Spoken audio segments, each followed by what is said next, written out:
मनुष्यता की शक्ति, आत्मविश्वास और सकारात्मक सोच। वह एक मध्यम वर्गीय परिवार से था, जहां सीमित संसाधनों के बावजूद उसके माता पिता ने उसे हमेशा नैतिकता और मेहनत का पाठ पढ़ाया था। रवि का सपना था कि वह एक सफल मोटिवेशनल स्पीकर बने और लोगों को जीवन में आगे बढ़ने के लिए प्रेरित करे। लेकिन उसकी यात्रा आसान नहीं थी।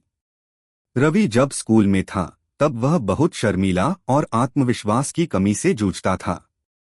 उसे लोगों के सामने बोलने में डर लगता था और जब भी वह कक्षा में कुछ कहने की कोशिश करता, उसके सहपाठी उसका मजाक उड़ाते। धीरे धीरे वह खुद को दूसरों से अलग महसूस करने लगा और अपने सपनों को असंभव मानने लगा। एक दिन उसके शिक्षक मिस्टर शर्मा ने उसे अपने पास बुलाया और कहा, रवि, सफलता का पहला कदम आत्मविश्वास है।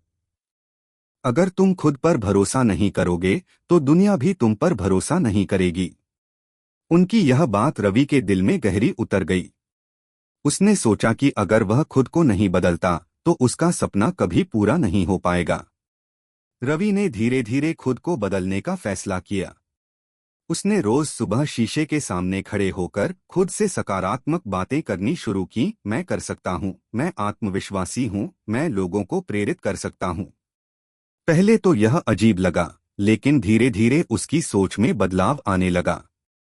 अब वह छोटी छोटी जगहों पर लोगों से बातचीत करने की कोशिश करता, दोस्तों के सामने अपने विचार रखता और धीरे धीरे उसकी झिझक कम होने लगी। एक दिन उसके स्कूल में एक भाषण प्रतियोगिता आयोजित की गई। यह रवि के लिए खुद को परखने का अवसर था। पहले तो उसे डर लगा, लेकिन फिर उसने सोचा, अगर मैंने कोशिश ही नहीं की तो मैं कभी सफल नहीं हो पाऊंगा। रवि ने मंच पर कदम रखा, गहरी सांस ली और आत्मविश्वास से बोलना शुरू किया। उसने अपने दिल की बात रखी और उसके शब्दों ने सभी को प्रभावित किया।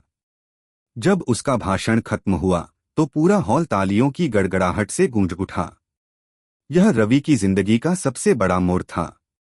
इस सफलता के बाद रवि ने जीवन में कभी भी नकारात्मकता को खुद पर हावी नहीं होने दिया। उसने सीखा कि जीवन में परिस्थितियां चाहे जैसी भी हों, अगर आत्मविश्वास और सकारात्मक सोच बनी रहे तो कोई भी मुश्किल बड़ी नहीं होती। धीरे धीरे वह कॉलेज में भी चर्चित होने लगा और विभिन्न मंचों पर अपनी प्रेरणादायक कहानियां साझा करने लगा। उसके विचार और जीवन के प्रति सकारात्मक दृष्टिकोण ने कई लोगों को प्रेरित किया। कुछ सालों बाद उसने एक प्रसिद्ध मोटिवेशनल स्पीकर के रूप में अपना नाम बना लिया। रवि की कहानी हमें यह सिखाती है कि आत्मविश्वास और सकारात्मक सोच ही मनुष्यता की असली शक्ति है। जब तक हम खुद पर विश्वास रखते हैं और हर परिस्थिति में सकारात्मक बने रहते हैं, तब तक कोई भी बाधा हमें रोक नहीं सकती। तो याद रखिए, सफलता उन्हीं को मिलती है जो खुद पर भरोसा रखते हैं और हर मुश्किल में भी आशा की किरण देखते हैं।